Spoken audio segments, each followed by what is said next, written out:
Hello friends, जय माता दी। कैसे हैं आप सब दोस्तों। पितृपक्ष शुरू हो चुके हैं और सर्व पितृ अमावस्या तक ये चलने वाले हैं और इस दौरान श्राद्ध हो, तर्पण हो, ये करने से हमारे पितृ की आत्मा को शांति मिलती है। ऐसा करने से कुंडली के दोष भी दूर होते हैं। पितृ दोष है अगर कुंडली में, घर में या मानसिक अवसाद है, व्यापार में नुकसान होते रहता है, कितनी भी मेहनत कर लो आपको फल नहीं मिलता।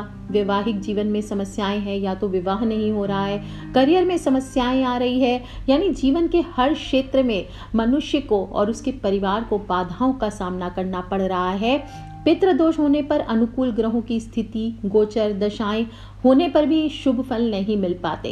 कितना भी आप पूजा पाठ कर लीजिए, देवी देवताओं को मना लीजिए, उसका पूर्ण शुभ फल आपको नहीं मिल पाता। इसलिए आपको पितृ दोष का या पितृ की पूजा करके पितृ के दोषों का शमन करना चाहिए। वहीं कुछ लोगों की ज़िंदगी में भगवान माने या ना माने, ग्रह अनुकूल हो या ना हो, अगर उनके पितृ प्रसन्न होते हैं तो घर में सुख समृद्धि आती है, सभी कष्टों का निवारण होता है। और कहा जाता है ये जो 16 दिन के पितृ पक्ष होते हैं, इसमें यमराज भी पितृ की आत्मा को मुक्त कर देते हैं, ताकि 16 दिन तक वे अपने परिजनों के बीच रह अन्न और जल ग्रहण करके तृप्त हो सके। और पितृ पक्ष में पितृ अपने परिजनों को आशीर्वाद देने के लिए पृथ्वी लोक पर आते हैं। ऐसे में पितृपक्ष के दौरान भूल करके भी आपको गलत काम नहीं करना चाहिए। किसी भी तरह के लोगों के लिए गलत विचार नहीं मन में लाना चाहिए, नहीं तो आपको श्राद्धों का फल नहीं मिलता है। जैसे पितृपक्ष में पितर किसी भी रूप में आपके घर आ सकते हैं, इसलिए इस दौरान 16 दिन ध्यान रखें, दरवाजे पर आने वाले किसी भी व्यक्ति का निरादर नहीं करना हो, किसी भी पशु पक्षी का निरादर नहीं करना हो। सभी के लिए आपको जल हो, अन्न हो, इसकी व्यवस्था करनी चाहिए। पितृपक्ष में चाहे कुत्ते, बिल्ली, गाय, कोई भी जानवर भी आ जाए तो उसको मार पीट करके नहीं भगाना चाहिए, क्योंकि कहा जाता है इस दौरान पितृ आपके घर में किस भेष में आएंगे कोई भी नहीं जानता। इन्हें भोजन दे करके संतुष्ट करके आपको विदा करना चाहिए। इस दौरान आपको कोई भी शुभ कार्य नहीं करने चाहिए। और साथ ही जो भी व्यक्ति, आपको मैं बता देती हूँ कि जो भी उपाय आप करेंगे ब्रह्मचर्य का पालन करते हुए पितृ का आपको करना चाहिए, बहुत बहुत ज़रूरी है। एक तो ब्रह्मचर्य, दूसरा खान पान में बिल्कुल भी मांस, मदिरा, मछली आदि को सेवन ना करें। पितृपक्ष के दौरान श्राद्ध, तर्पण आदि का कार्य करेंगे। इन 16 दिनों में दाढ़ी मूछ बनाना बिल्कुल वर्जित है। हेयर कटिंग नहीं करानी चाहिए, नाखून नहीं काटने चाहिए। स्त्रियों को भी 16 दिन हेयर कट नहीं कराना चाहिए और बाल भी नहीं धोने चाहिए। कम से कम स्त्रियां ये ध्यान रखें कि जिस दिन श्राद्ध हो उस दिन तो आप अपने घर में बाल ना धोएं। अगर धोना भी ज़रूरी है आपके लिए बहुत ज़्यादा, तो जब आपका श्राद्ध निकल जाए, पितृ के निमित्त भोजन निकालते हैं, इसके बाद आप सिर धो सकते हैं। पितृपक्ष के दौरान तेल, साबुन, शैम्पू किसी भी चीज़ का प्रयोग नहीं करते हैं। इस दौरान नए वस्त्र न खरीदे जाते हैं, न पहने जाते हैं।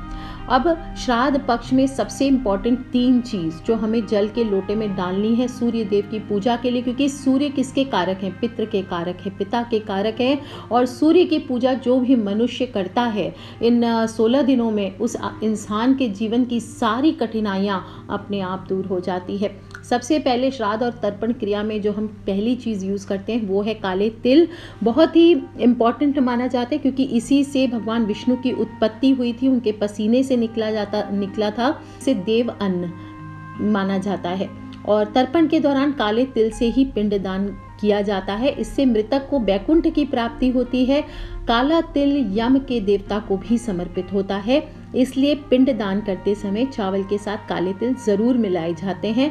और अथर्ववेद में कहा गया है कि तिल 3 प्रकार के होते हैं। एक तो वाइट होता है, सफ़ेद, दूसरा होता है भूरा या लाल, और तीसरा होता है काला तिल, जो देवता, ऋषि और पितृ इनको चढ़ाया जाता है क्रमशः। मतलब जिसे श्वेत है वो देवता को चढ़ाए जाते हैं, भूरा है वो ऋषियों को चढ़ाया जाता है, जो काला तिल है पितृ को तृप्त करने के लिए चढ़ाया जाता है। और विष्णु भगवान को, सूर्य देवता को, इनको हम पितृ मानते हैं, पिता के कारक हैं, इसलिए इनको हमेशा काले तिल चढ़ाए जाते हैं।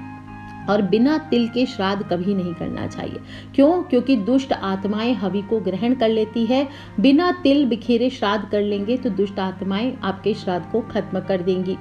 इस दौरान भूल करके भी सफ़ेद और लाल वाले तिल प्रयोग ना करें, क्योंकि तर्पण करते समय काले तिल से पिंड दान करने से ही मृतक को वैकुंठ लोक की प्राप्ति होती है। दूसरी चीज़, हमारे ग्रंथों में बताया गया है कि श्राद्ध कर्म में तुलसी, तिल, गौ और ब्राह्मण ये मोक्ष प्रदान करते हैं। इसलिए श्राद्ध कर्म के दौरान इनमें से कोई भी एक चीज़ का प्रयोग आप करते हैं तो पितृ की आत्मा को मुक्ति दिलाता है। तो सूर्य देव के जल के लोटे में जो पहली चीज़ आप डालेंगे वो है काले तिल, और दूसरी चीज़ जो आप डालेंगे वो है तुलसी का पत्ता। कहते हैं कि तुलसी की गंध से पितृ प्रसन्न होते हैं, इसलिए पितृ पक्ष के दौरान आपको इसका इस्तेमाल ज़रूर करना चाहिए। तुलसी ऐसे भी विष्णु भगवान की प्रिय है, विष्णु प्रिया मानी जाती है और कभी भी अपवित्र या बासी नहीं मानी जाती है, और इसीलिए तुलसी दल के प्रयोग से पूर्वज बहुत प्रसन्न होते हैं। उनको जल चढ़ाते समय, सूर्य देव को जल चढ़ाते समय लोटे में आपको तुलसी का पत्ता ज़रूर डालना चाहिए। इससे वो अपने वंशजों को आशीर्वाद देते हैं, उनकी आत्मा अनंत काल के लिए तृप्त हो जाती है। तीसरी चीज़ जो आपको सूर्य देव के जल के लोटे में डालनी है वो है कुशा घास। कुशा घास आप सब जान ही चुके होंगे, अभी तक बहुत ही पवित्र होती है, सबसे शुद्ध मानी जाती है और भगवान विष्णु का अहम हिस्सा मानी जाती है। ब्रह्मा, विष्णु, महेश तीनों का वास होता है कुशा घास में। जड़, मध्य और अग्रभाग में रहते हैं। ब्रह्मा जड़ में, विष्णु मध्य में और महेश यानी भोलेनाथ अग्रभाग में रहते हैं। और कुश का जो अग्रभाग है वो देवताओं का, मध्य भाग है वो मनुष्यों का, और जड़ जो होती है वो पितृ का माना जाता है। इसलिए श्राद्ध कर्म में इसकी बहुत ज़रूरत होती है। कुश की उत्पत्ति भी भगवान विष्णु के रोम से हुई हुई मानी जाती है, और इसीलिए इसे धारण करके तर्पण करने से मृतक की आत्मा को वैकुंठ की प्राप्ति होती है। वायु पुराण में भी कहा गया है कि तिल और कुशा के साथ जो भी मनुष्य श्राद्ध करता है, अपने पितृ को अर्पित करता है, वह अमृत रूप होकर के उनको प्राप्त होता है। जो पितर किसी भी योनि में हो, किसी भी खराब योनि में हो, तो उन्हें वो सब उसी रूप में प्राप्त होता है और वो तृप्त होकर के आपके घर में बरकत करते हैं। 3 चीज़ें आपको सूर्य देव के जल के लोटे में डालकर ज़रूर चढ़ानी चाहिए।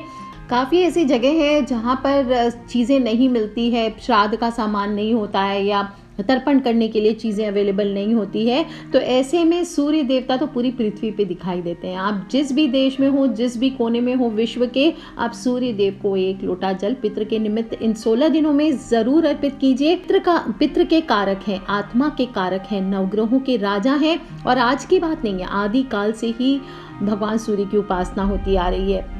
सूर्य देवता को समस्त लोकों में ऊर्जा का केंद्र माना गया है, प्रत्यक्ष देवता हैं और उनके दर्शन हमें प्राप्त होते हैं। वही देव हैं पंचदेव में जिनको हम रोज देख सकते हैं, बाकी किसी भी देवी देवता को कोई देख नहीं सकता। इसलिए प्रत्यक्ष देवता सूर्य की उपासना शीघ्र फल देने वाली मानी गई है। इनकी साधना तो स्वयं प्रभु श्री राम ने भी की थी, और प्रभु श्री राम भी सूर्यवंशी थे, और भगवान श्री कृष्ण के पुत्र जो थे सांब, उन्होंने भी सूर्य की उपासना करके ही कुष्ठ रोग को अपने जीवन से दूर किया था। दोस्तों, कुंडली में सूर्य को हमेशा प्रबल करके रखना चाहिए। मान सम्मान की प्राप्ति होती है, नेतृत्व क्षमता में वृद्धि होती है, लीडरशिप क्वालिटीज आपके अंदर आती है, सरकारी नौकरियों के अवसर प्राप्त होते हैं। और बहुत लोग पूछते रहते हैं कैसे हम जीवन में आगे बढ़ेंगे, नेम फेम हमें कैसे मिले, सक्सेस कैसे मिले। तो पितृपक्ष एक ऐसा समय है, जो लोग भी करियर में वृद्धि चाहते हैं, नेम फेम चाहते हैं, पॉलिटिकल फील्ड में आना चाहते हैं, कुछ जीवन में बड़ा नाम करना चाहते हैं, उन सभी को पितृ पूजा जरूर करनी चाहिए। सूर्य देवता को एक लोटा जल जरूर करनी चाहिए। और इस साल तो कन्या राशि के सूर्य ने पितृपक्ष की महिमा को और ज्यादा बढ़ा दिया है। अग्नि पुराण में बताया गया है कि जब कन्या राशि पर सूर्य पहुंचते हैं तब महालय पक्ष में पितरों को बहुत तेज भूख लगती है, और इसलिए आप जो भी उनको अर्पित करते हैं तो वो उसे ग्रहण करते हैं और धर्मराज के निर्देश से पृथ्वी पर अपने घर आते हैं, अपनी संतान के द्वारा दिया गया श्राद्ध तर्पण ग्रहण करते हैं, जल ग्रहण करते हैं, और फिर आशीर्वाद देते हुए पितर लोग अमावस्या तिथि के दिन वापस चले जाते हैं। और इसी परंपरा का निर्वहन करते हुए लोग पितृपक्ष को श्रद्धा पूर्वक श्राद्ध करते हैं। सूर्य देवता को जब भी आप अर्घ देंगे तो उसमें एक चीज का अच्छा आपको और ध्यान रखना चाहिए। 3 चीजें तो आप मिलाएंगे, क्या क्या है 3 चीज? काले तिल, कुशा घास और तुलसी पत्ता। और इसके साथ साथ आप हो सके तो थोड़े से लाल फूल हो तो वो लीजिए, गुड़ भी डाल सकते हैं, शक्कर डाल सकते हैं। ऐसे ही नहीं देना है आपको। जल देते समय गायत्री मंत्र का, जो पितृ गायत्री मंत्र है, इसका सिर्फ 3 बार आपको जप करना है।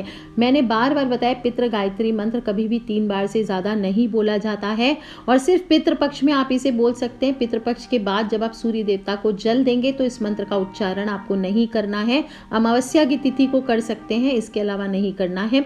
ओम पितृगणाय विद्महे जगत धारिणी धीमहि तन्नो पितरौ प्रचोदयात्। ओम आद्य भूताय विद्महे सर्वसेव्याय धीमहि शिव शक्ति स्वरूपेण पितृदेव प्रचोदयात्। इस मंत्र को आपको 3 बार बोलना है। और फिर ओम नमो भगवते श्री सूर्याय क्षितिज से नमः, ओम खेचराय नमः, ओम महासेनाय नमः, ओम तमसे नमः, ओम रजसे नमः, ओम सत्वाय नमः, ओम अस्तो मा सद्गमय, तमसो मा ज्योतिर्गमय, मृत्यो मा मृतम गमय।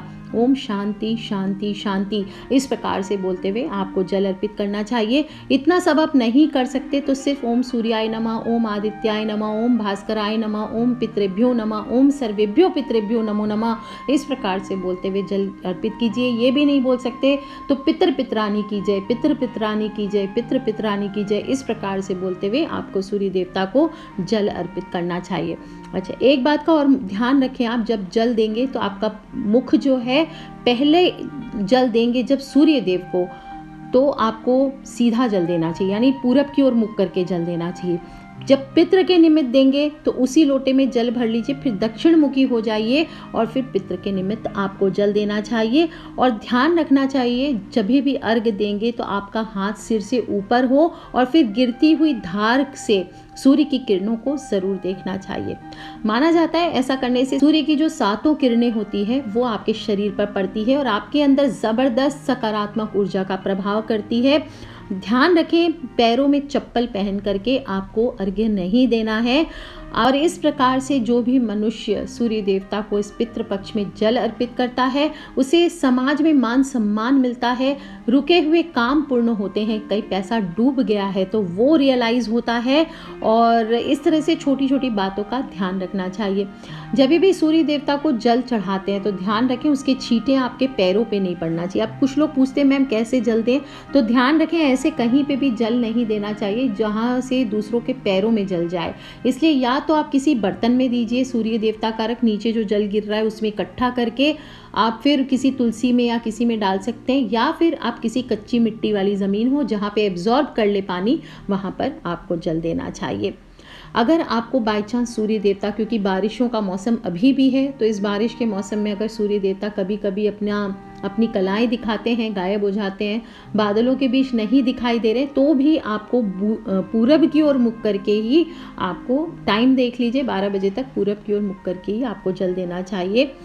ध्यान रखें जो भी वस्त्र आप धारण करेंगे इस दिन, एक तो बिना स्नान किए सूर्य देवता को या पितृ के नाम का आपको अर्घ्य नहीं देना है। दूसरी चीज़, नीले और काले रंग के वस्त्र पहन करके सूर्य देवता को अर्घ्य ना दें।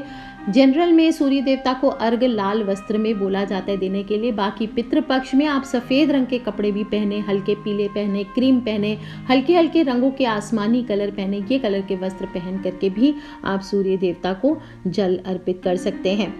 दोस्तों, ये जो छोटा सा उपाय मैंने आज आपको बताया है सूर्य देवता को जल देने का पितृपक्ष में, इससे एक तो पितृ की आत्मा को शांति मिलती है, आपकी कुंडली में पितृदोष दूर होता है, परिवार से पितृदोष सदा के लिए दूर होता है और आपके घर में इससे खुशहाली आती है। कलेश होते हैं बहुत ज़्यादा घर में तो वो दूर होती है।